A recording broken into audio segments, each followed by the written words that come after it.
ஒருத்தர் உங்களை பத்தி அவதூறு சொல்றதுனால அல்லாஹ் உங்களுக்கு தீயது கொடுக்க போறது இல்ல.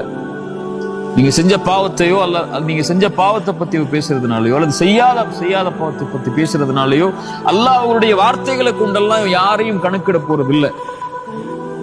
இவன் உன்னை பேசுறான் அதனால நீ ஏன் பேசுறான் இவன் சொல்லி அல்லாஹ் நாளைக்கு மறுமையில கூப்பிட்டு கேட்க போறது இல்ல. அவனுக்கு தெரியும் அது பாவமா அல்லது நீங்க ஏன் செஞ்சீங்க எதுக்கு செஞ்சீங்க அது செய்யலையான்னு சொல்லி அல்லாஹ் அதை பத்தி கேட்க போறது இல்ல. பல் ஹுவ கைருல் லக்கும், அது உங்களுக்கு தான் நலவு. ஏன் நலவு? அவங்க யாருன்னு நீங்க தெரிஞ்சுக்கலாம். மனிதர்கள் யாருன்னு நீங்க தெரிஞ்சுக்கலாம். எல்லா மனிதர்களும் உங்க பின்னாடி நலவு செய்யக்கூடியவங்க இல்ல, நலவு நினைக்கக்கூடியவங்க இல்ல மாஷா அல்லாஹ் பாதுகாத்தவர்களை தவிர. மனிதர்களுடைய இயல்பு அது. பல் ஹுவ கைருல் லக்கும், அது உங்களுக்கு புரிய வைக்கும் அல்லாஹ் யாருன்னு.